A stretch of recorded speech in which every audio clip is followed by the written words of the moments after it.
The original Mad Max was famously made on a shoestring budget and made massive amounts of profit at the box office, but how much did it actually cost to film, and how much money did it make?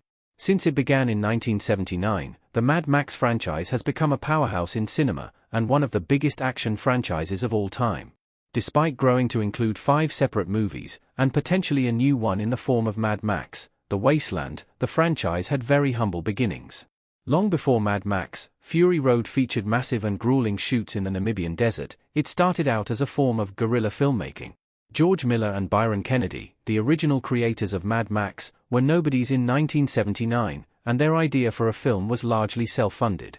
The original Mad Max would prove to be box office gold, but before it could turn a massive profit, it had to be made with little financial support. Thus, Miller and Kennedy had to get creative to make Mad Max a reality, and some of their methods would still be considered radical today.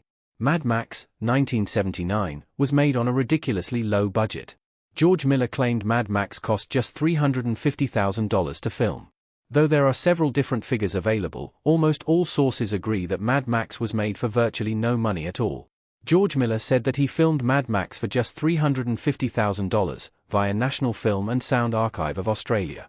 Other sources, like The Numbers, place the budget at an even more meager $200,000. After adjusting for inflation, Mad Max would have cost about $1.6 million to make in 2024, which is a remarkably low budget. To put it in perspective, Furiosa, a Mad Max saga's budget was at least $168 million, or 100 times higher than Mad Max's. George Miller described making Mad Max as guerrilla filmmaking. Miller had to cut costs to finish Mad Max on such a low budget. Mad Max: Mel Gibson as Max Rokitansky, custom image by Anna Nieves. Since he was working with the film equivalent of a child's allowance, George Miller had to figure out ways to creatively cut costs. While describing some of the tactics they used to keep the budget in check, Miller called it guerrilla filmmaking, and he was absolutely right to call it so, via NFSA. Miller and co-creator Byron Kennedy had to illegally close down highways without a permit, and after filming the car crash stunts, they had to personally stay behind and sweep up the debris, via Australian Screen. They even edited the film by hand in a friend's apartment, with Miller in the kitchen and Kennedy in the lounge. Interestingly, Mad Max's low budget actually led to some of its most innovative and beloved features. Kennedy and Miller wanted to film in widescreen format, but since they couldn't afford new lenses, they had to get damaged anamorphic lenses from the production of The Getaway. That decision led Mad Max to wide acclaim, but as Miller said, "People said I was very clever to use the wide-angle lenses, but we had no choice really." The budget also influenced Miller and Kennedy to approach Roger Savage to mix Mad Max's sound using an experimental new technique, which also drew widespread acclaim, via NFSA.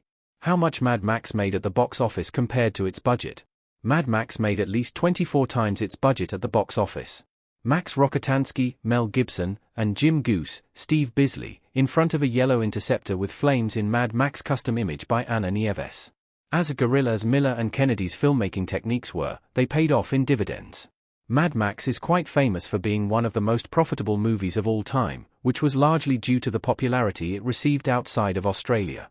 Sources differ, but the highest estimates place Mad Max's worldwide box office earnings at $100 million, nearly 300 times higher than its budget, Guinness Book of World Records.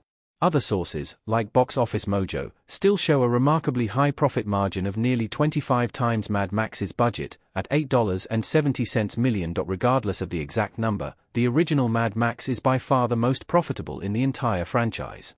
Adjusted for inflation, Mad Max would have earned somewhere between $35 million and $400 million in 2024.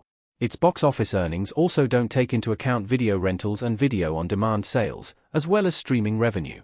Additionally, Mad Max has had 45 years to reach an even wider audience and accrue even more earnings, so it has certainly earned well more than $100 million since 1979.